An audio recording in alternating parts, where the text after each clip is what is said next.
Muito dinheiro, tempo e esforço vão para a produção de filmes. A equipe de gravação se esforça dia e noite para dar ao seu público uma experiência cinematográfica surreal.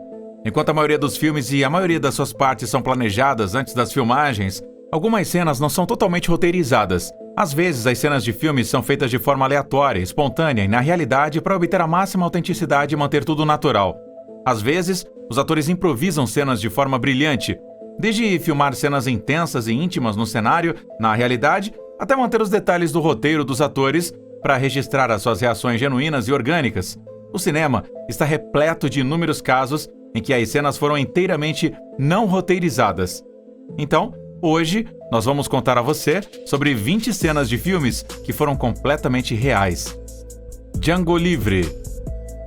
Em uma cena de Django Livre, o personagem de Leonardo DiCaprio tem um surto, fazendo com que ele esmague um copo na mesa. Ele corta sua mão e começa a sangrar, e para a surpresa dele e de todos os outros. Na cena, o Leonardo DiCaprio mancha sua mão sangrenta na face de Brunhilde von Schaft, interpretada por Kerry Washington, sua escrava claramente horrorizada, para enfatizar um ponto sobre sua propriedade humana. Ele permaneceu no personagem, no entanto, movendo-se com sua mão efusivamente sangrando e continuando seu discurso racista, para a surpresa e repugnância de seus convidados para jantar, incluindo Django, interpretado por Jamie Foxx, e Dr. King Schultz, interpretado por Christoph Waltz. Após a gravação, DiCaprio recebeu uma ovação de pé com estrelas por sua atuação corajosa e improvisação genial. A Princesa Prometida. A comédia de fantasia americana Princesa Prometida de 1987 de Rob Reiner apresenta Cary Elwes, Robin Wright, Mandy Patinkin e Chris Sarandon, Wallace Shawn, Andre the Giant e Christopher Guest, além de ser dirigida e coproduzida por Reiner. Adaptado por William Goldman, do seu romance homônimo de 1973, ele conta a história de um fazendeiro, Wesley, que deve salvar o seu verdadeiro amor. Então, a princesa Buttercup, do malvado príncipe Humperdinck. Wesley é acompanhado por amigos que ele encontra ao longo do caminho. Cary Elwes, que interpretou Wesley no filme, na verdade sofreu sérios ferimentos durante as filmagens. Tudo isso foi real em uma cena onde o personagem de Cary é nocauteado por um malvado personagem de 6 dedos de Christopher Guest, o Conde Rugen. Eles inicialmente fingiram bater em Cary para evitar machucá-lo, mas não parecia real o suficiente. Eles alteraram o plano original para realmente bater em Cary, embora obviamente não fosse sério o suficiente para prejudicá-lo. Infelizmente, Christopher deixou Cary inconsciente depois de golpeá-lo com um pouco mais de força do que ele deveria, aumentando a realidade da situação. Cary precisou ir ao hospital porque ele foi nocauteado tão severamente. Em 25 de setembro de 1987, o filme recebeu seu lançamento inicial nos Estados Unidos e os críticos na época o elogiaram. Depois de inicialmente apenas encontrar sucesso modesto nos cinemas, ele acabou ganhando status de culto e foi aclamado como um dos melhores filmes de Reiner e dos anos 80. De Volta para o Futuro. O terceiro e conclusivo filme da trilogia De Volta para o Futuro foi lançado em 1990 e tem o título De Volta para o Futuro Parte 3. Michael J. Fox, Christopher Lloyd, Mary Steenburgen, Thomas F. Wilson e Leah Thompson estão entre os membros do elenco do filme de Robert Zemeckis. A história começa imediatamente após o De Volta para o Futuro Parte 2, o Marty McFly, preso em 1955 durante suas aventuras de viagem pelo tempo, que fica sabendo que o bisavô de Biff, Buford Mad Dog Tannen, matou seu amigo Dr. Emmett, que ficou preso em 1885. Marty volta de 1985 para 1885 para salvar o Doc. Mas as coisas se complicam quando Doc se apaixona por Clara Clayton. Mark McFly, interpretado por Michael J. Fox, está pendurado com uma corda no pescoço. Eles praticaram muito essa cena para garantir que nada desse errado e que ninguém se machucasse. Tudo ocorreu perfeitamente durante os treinos para que eles se assegurassem de que havia espaço entre a corda e seu pescoço para evitar ferimentos. No entanto, a corda foi puxada com muita força durante as gravações e foi capturada pela câmera. A sua resposta ao ser pendurado em uma corda foi, portanto, genuína. Sem mencionar que ninguém no set percebeu que algo estava errado até que ele desmaiou. Inicialmente, todos eles assumiram que ele estava agindo. Felizmente, ele foi reanimado e estava indo muito bem. 6 meses depois, em 25 de maio de 1990, o filme foi lançado nos Estados Unidos e ganhou 245 milhões de dólares durante a sua estreia, e o tornando o filme mais grandioso de 1990. Truque de Mestre. Truque de Mestre é um filme de teatro de assalto americano de 2013, dirigido por Louis Leterrier, baseado num roteiro escrito por Ed Solomon, Boaz Yakin e Edward Ricord, e uma história escrita por Yakin e Ricord. É o primeiro livro da série Now You See Me. A franquia apresenta várias superestrelas, tais como Jesse Eisenberg, Mark Ruffalo, Woody Harrelson, Isla Fisher, Dave Franco, Melanie Laurent, Michael Caine e Morgan Freeman. A trama gira em torno de um agente do FBI e de um detetive da Interpol que rastreiam e tentam prender um grupo de mágicos que realizam assaltos a bancos e depois dão dinheiro para o seu público. No filme, a personagem de Isla Fisher teve que executar um truque de mágica enquanto estava submersa em um tanque, do qual ela teve que escapar antes que um punhado de piranhas carnívoras fossem soltas sobre ela. Na cena, ela tenta se libertar, mas não tem sucesso e começa a se afogar. Isla estava realmente no tanque durante as gravações da cena, e ela não estava apenas fingindo se afogar. Ela estava, na verdade, se afogando.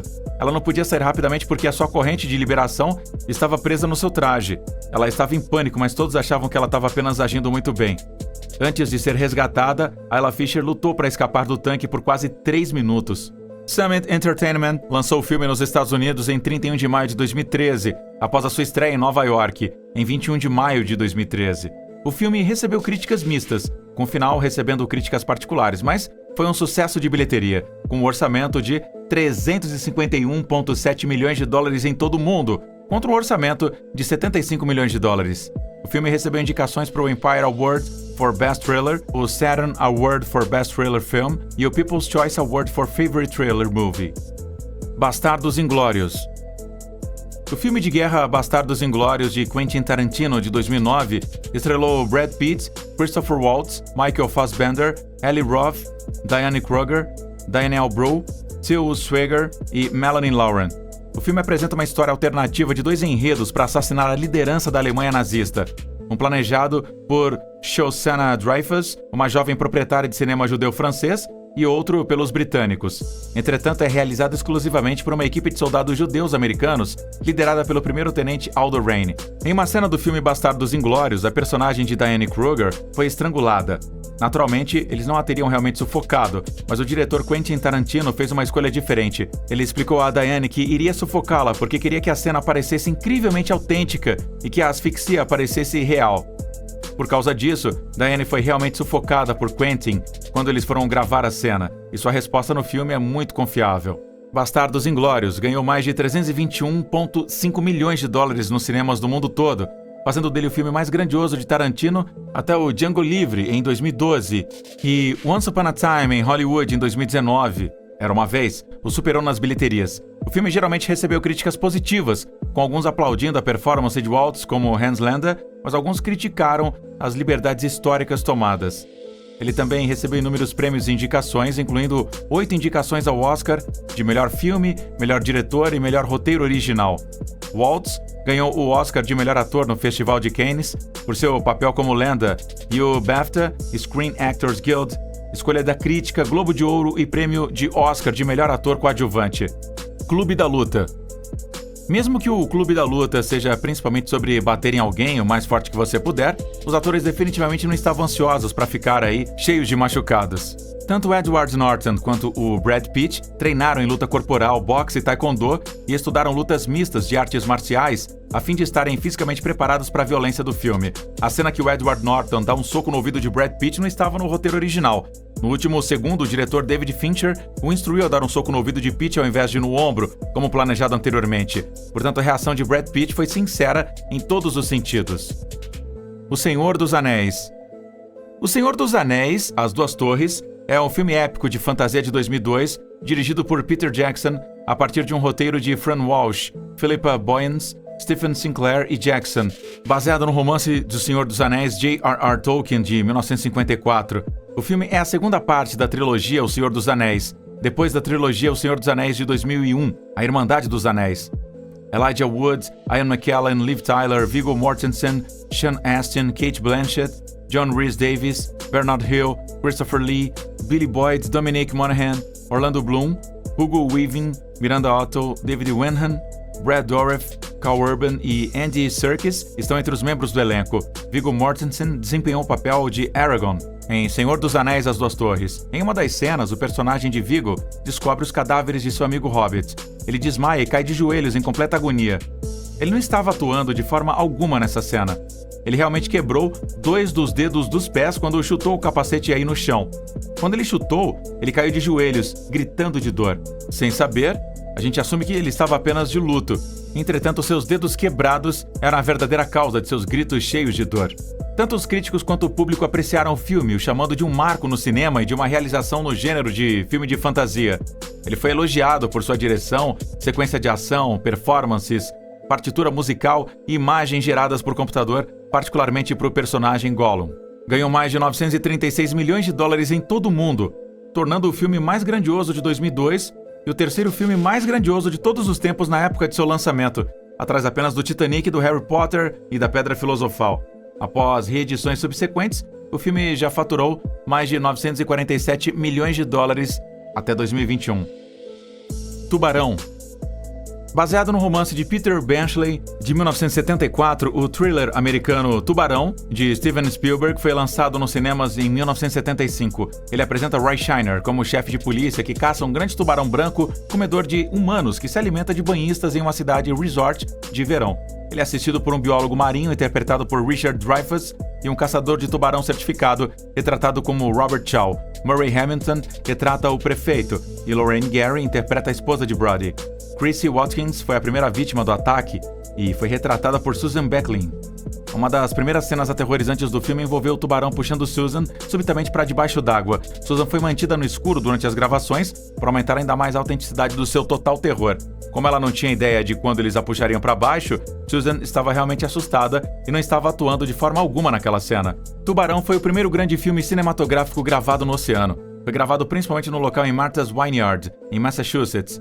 Como resultado, a produção teve vários problemas, incluindo gastos excessivos e também atraso no cronograma. Tubarão, um blockbuster de verão considerado como um ponto de virada na história do cinema, ganhou inúmeros prêmios por sua música e edição. Até o lançamento aí de Star Wars 2 anos depois, teve a maior performance de bilheteria de todos os tempos. Perdidos na Noite. O romance de James Leo Harley, de 1965, com o mesmo nome, inspirou o filme de 1969 americano Midnight Cowboy, ou Perdidos na Noite, além de Dustin Hoffman e Jon Voight, os notáveis atores Sylvia Miles, John MacGyver, Brenda Vaccaro, Bob Bavalan, Jennifer Salt e Bernard Hughes apareceram no filme. Ele foi escrito por Waldo South e dirigido por John Schlesinger. Perdidos na Noite, ambientado em Nova York, conta a história de uma improvável amizade entre 2 garotos, Joey Buck e um doente Enrico Ratzel. Se você já viu o filme Perdidos na Noite, você deve se lembrar da cena icônica em que Dustin Hoffman e Jon Voight estão andando por Nova York quando um táxi quase atinge um deles. Ele gritou, "Estou andando aqui!", enquanto olhava com raiva para o motorista de táxi. Uma das citações mais conhecidas do filme varia desta linha. Mal sabiam eles, era a resposta genuína de Dustin, não o que estava escrito no roteiro. Dustin estava ficando frustrado porque a cena já havia sido reiniciada inúmeras vezes, especialmente depois que o táxi quase os atropelou. Como resultado, um dos momentos mais memoráveis não foi realmente a atuação. O filme levou para casa 3 Oscars de melhor foto, melhor diretor e melhor roteiro adaptado no 42º Oscar. Por isso, o filme Perdidos na Noite é o único vencedor do Prêmio X de melhor filme. Está no 36º lugar na lista dos 100 maiores filmes americanos de todos os tempos do American Film Institute. Cavaleiro das Trevas. Christopher Nolan dirigiu The Dark Knight em 2008, Cavaleiro das Trevas, baseado em um roteiro que ele coescreveu com seu irmão Jonathan. É a continuação da trilogia, com Batman Begins, de 2005, baseado no super-herói Batman da DC Comics. O enredo segue Batman, o tenente da polícia James Gordon e o promotor público Harvey Dent, que formam uma aliança para combater o crime organizado na cidade de Gotham. O Joker, o mestre anarquista que quer ver até onde o Batman vai para salvar a cidade do caos, descarrilha seus esforços. Os membros do elenco do conjunto incluem Christian Bale, Michael Caine, Heath Ledger, Gary Oldman, Aaron Eckhart, Maggie Gyllenhaal e Morgan Freeman. Heath Ledger passou 6 semanas em um quarto de hotel com a bênção do roteirista e diretor Christopher Nolan, descrevendo o personagem do Joker para o Cavaleiro das Trevas. O que surgiu foi uma brincadeira psicopática que ameaçou todos ao redor com humor sombrio e violência. O Coringa saiu do hospital de Gotham em uma cena, deixando um rastro de explosões em seu rastro por onde ele passava. Lá fora, ele se virou clicando com o detonador para causar um último desastre, apenas para que ele falhasse. Ledger franziu as sobrancelhas e começou a bater no dispositivo. Em um dado momento, o truque aconteceu e a explosão resultante surpreendeu Ledger. Uma inovadora campanha de marketing viral interativa para o Cavaleiro das Trevas tinha como objetivo refutar as críticas de Heath Ledger daqueles que achavam que ele era uma má escolha para o personagem do Coringa. Em janeiro de 2008, Ledger tomou uma overdose de drogas acidentalmente e faleceu, o que provocou um intenso interesse da mídia e do público no seu papel. O Cavaleiro das Trevas estreou em julho e bateu vários recordes nas bilheterias, tornando-se o filme de maior bilheteria de 2008, o quarto filme de maior bilheteria de todos os tempos e o filme de super-herói de maior bilheteria. Ele ganhou o reconhecimento por seus temas maduros, estética visual e performances, especialmente o de Heath Ledger. Ele ganhou várias honras póstumas, incluindo o Oscar de melhor ator coadjuvante, fazendo O Cavaleiro das Trevas o primeiro filme de quadrinhos a ganhar um notável Oscar. O Poderoso Chefão.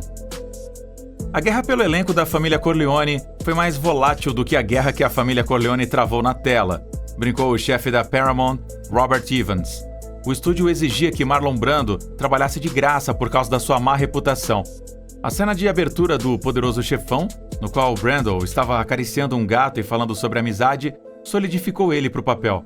Embora ninguém fosse dono daquele gato cinza e branco, Tabby, Francis Ford Coppola, o diretor do filme, encontrou o gato se esquivando pelo cenário e deu a Brando para ver o que aconteceria. O plano foi tão bem sucedido que a equipe estava preocupada com as legendas que talvez precisassem ser adicionadas para cobrir esse ronronar aí do gato. Ao invés disso, ele se tornou uma das aberturas de filmes mais duradouras de todos os tempos. O Lobo de Wall Street. Matthew McConaughey explicou a causa dos seus soquinhos no peito naquela cena, em particular no Lobo de Wall Street. Sem surpresa, não estava no roteiro, mas o personagem do chefe de McConaughey o usa do nada para testar o novato de DiCaprio. Matthew McConaughey usou esse tapinha como uma técnica calmante antes das gravações. DiCaprio sugeriu usá-la na cena, e o Scorsese adorou porque ela se adaptava muito bem às suas personalidades também na tela. Assim, o único método de relaxamento de Matthew tornou-se parte da cultura popular. Rocky. Rocky é um filme de teatro esportivo americano de 1976, dirigido por John G. Avildsen, escrito por Sylvester Stallone e estrelado por ele. É o primeiro filme da série Rocky. Talia Shire, Burt Young, Carl Weathers e Burgess Meredith também apareceram. Rocky Balboa, Stallone, é um lutador de clubes e cobrador de dívidas pouco instruído que recebe uma chance improvável no Campeonato Mundial de Pesos Pesados do Apollo Creed. O desenvolvimento do Rocky começou em março de 1975, depois que o Stallone completou o roteiro em 3 dias. Então, ele se recusou a permitir que o filme fosse feito sem ele no papel principal. Ele entrou em um processo de produção complicado. A United Artists acabou concordando em fazer o elenco de Stallone depois que ele recusou um contrato de 6 dígitos para os direitos do filme. John Avildsen, o diretor, não conseguiu ter um set fechado por causa do financiamento limitado para esse filme. Isso indica que a rua que Rocky estava correndo para baixo no filme era pública. Isso implica que o indivíduo que atirou a laranja no seu caminho o fez na forma totalmente aleatória. Rain Man. Barry Levinson, Barry Morrow e Ronald Bass colaboraram no filme de teatro americano Rain Man, de 1988. Ele conta a história do Charlie Babbitt, um jovem traficante egoísta e também abrasivo, retratado pelo Tom Cruise. Ele descobre que o seu pai faleceu e deixou Raymond Dustin Hoffman, um sábio autista, a maior parte da sua propriedade multimilionária. Charlie não estava ciente da existência de Raymond. Apenas o amado carro vintage do seu pai e algumas rosas são deixadas para Charlie. Além disso, Valeria Golino interpreta Susanna, a namorada de Charlie. Uma das cenas mais engraçadas veio a existir durante as filmagens deste filme. Dustin Hoffman soltou um pum involuntariamente durante as gravações desta cena no Rain Man, mas ele e Tom Cruise alinhavam, tornando aí uma parte da cena. Ele provou ser eficaz e atraiu muita atenção e risos.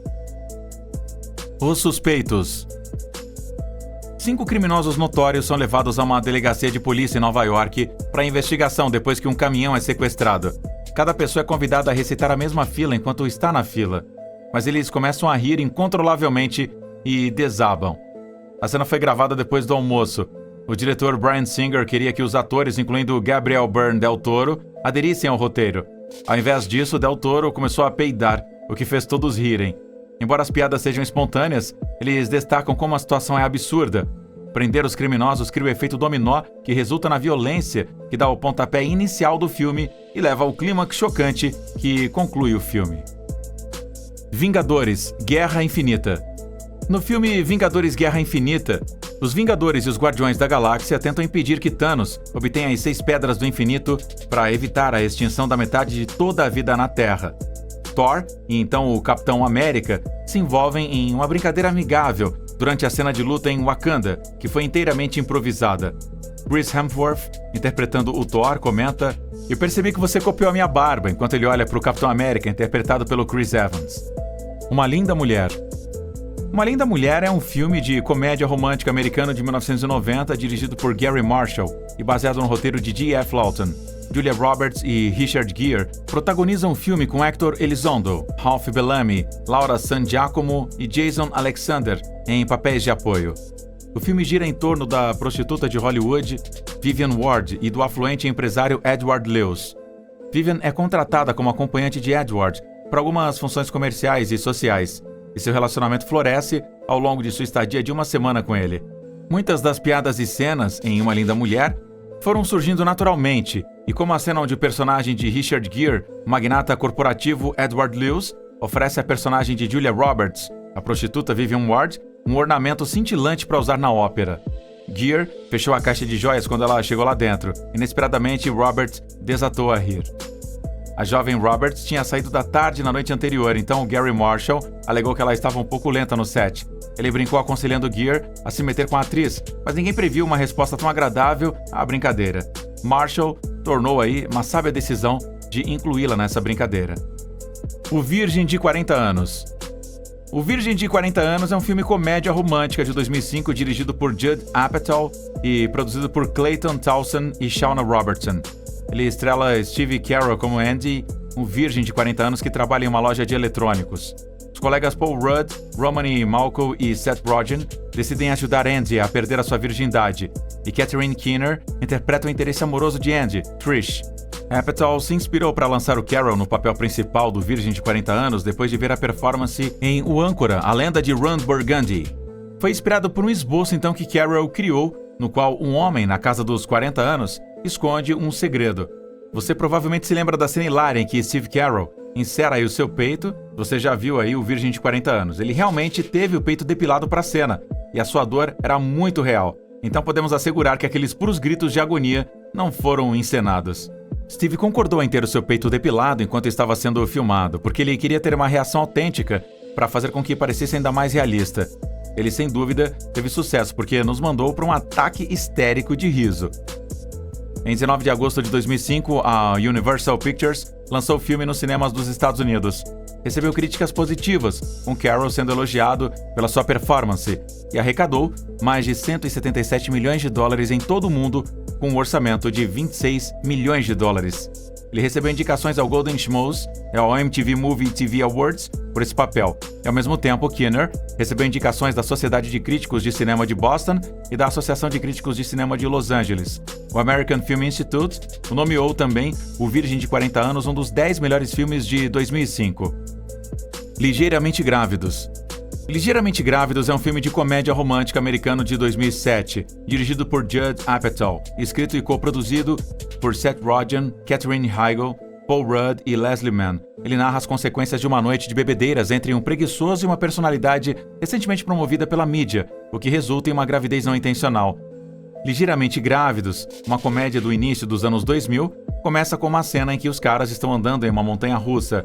Jay Baruchel, que apareceu no filme, estava na montanha-russa, e se você notar, ele estava absolutamente petrificado e não estava atuando de forma alguma. Como Jay estava nervoso, o diretor inicialmente permitiu que ele optasse por não participar da cena. Entretanto, o diretor quebrou a sua palavra quando chegou a hora de gravar e disse a Jay que ele precisava entrar a bordo. Ele embarcou no passeio independentemente do quanto ele não queria. Como resultado, os gritos de Jay de "eu tenho que sair" foram expressões não roteirizadas de puro horror e não atuadas de forma alguma. O filme foi lançado em 1º de junho de 2007 para um enorme sucesso de bilheteria, com um valor bruto de 219 milhões de dólares em todo o mundo e sendo aclamado pela crítica. Willy Wonka e a Fantástica Fábrica de Chocolate. Mel Stewart dirigiu o filme de fantasia musical americano Willy Wonka e a Fantástica Fábrica de Chocolate de 1971, que estrelou Gene Wilder como personagem título. É um remake do livro de Roald Dahl, Charlie and the Chocolate Factory, de 1964. Um pobre garoto chamado Charlie Bucket e outras 4 crianças de todo o mundo visitam a fábrica de chocolate de Willy Wonka, depois que Charlie descobre um bilhete dourado em uma barra de chocolate. O filme de Willy Wonka e a Fábrica de Chocolate tem muita coisa acontecendo. Ele leva todas as crianças e seus acompanhantes para a sala de doces, onde tudo é comestível e uma das cenas mais renomadas de todo o filme. Assim que eles entram na sala, as crianças do filme ficam simplesmente perplexas. Elas pareciam atônitas, porque, na verdade, elas estavam. Elas nunca tinham visto a sala antes, então o espanto era legítimo. Para tornar as gravações ainda mais genuínas, eles queriam as reações honestas das crianças quando elas foram gravadas entrando pela primeira vez. Julgando pelas expressões nos rostos, eles tiveram sucesso sem dúvida. Em 30 de junho de 71, a Paramount Pictures lançou o filme. Ao final da sua tiragem inicial, o filme tinha faturado 4 milhões de dólares e recebeu críticas mais favoráveis. O filme foi indicado para um Oscar em 1972 para a melhor partitura original, Wilder, e foi indicado para um Globo de Ouro como melhor ator em um musical ou comédia.